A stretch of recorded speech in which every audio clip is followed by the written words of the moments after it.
کوئٹہ میں نامعلوم افراد نے جنا ٹاؤن سے 2 چینی باشندوں کو اغوا کر لیا ہے۔ 2 مویوں کی شناخت لی جانگ ہنگ اور منگ لیاسی کے نام سے ہوئی ہے۔ کوئٹہ کے علاقے جنا ٹاؤن میں چینی زبان سکھانے والا چینی جوڑا جا رہا تھا کہ گاڑی میں موجود مسلح افراد نے انہیں روکا اور اسلحے کے زور پر گاڑی میں بٹھا لیا۔ ابتدائی معلومات کے مطابق دونوں مووی جنا ٹاؤن میں شاپنگ کے لیے مقامی مارکیٹ گئے تھے۔ اس دوران کار سوار نامعلوم افراد انہیں اغوا کر ساتھ لے گئے۔ اس موقع پر وہاں موجود ایک راہگیر نے مزاحمت کی، جس پر اغوا کاروں نے فائرنگ کر کے راہگیر کو زخمی کر دیا۔ واقعے کے بعد پولیس اور ایف سی نے علاقے کو گھیرے میں لے کر چینی باشندوں کی تلاش شروع کر دی ہے۔ دوسری جانب وزیر اعلیٰ بلوچستان نے جنا ٹاؤن سے غیر ملکیوں کے اغوا پر برہمی کا اظہار کرتے ہوئے متعلقہ حکام سے واقعے کی رپورٹ طلب کر لی۔ وزیر اعلیٰ نے کہا کہ غیر ملکیوں کو ایس او پی کے مطابق نقل و حمل کا پابند بنایا جائے، جبکہ آئی جی پولیس کو مویوں کی فوری بحفاظت بازیابی یقینی بنانے کی ہدایت بھی کی ہے۔ اس حوالے سے واقعے میں زخمی ہونے والے راہگیر کے بھائی کا کہنا تھا، دفتر کی طرف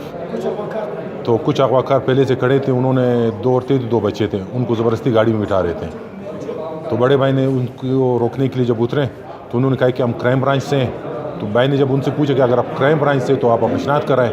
تو اس دوران ڈرائیور سیٹ سے ایک بندہ آیا، اس نے فائر کر دیا اور ایک بچے کو اغوا کر کے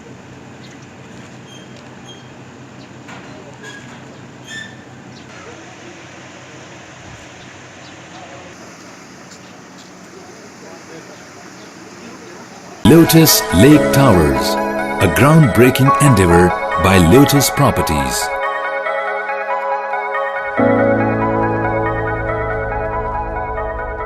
ملکی، بین الاقوامی، سماجی، سیاسی، تجارتی، ثقافتی، تفریحی، معلوماتی اور کھیلوں سے جڑی ہر چھوٹی بڑی خبر کا مرکز TNN TV۔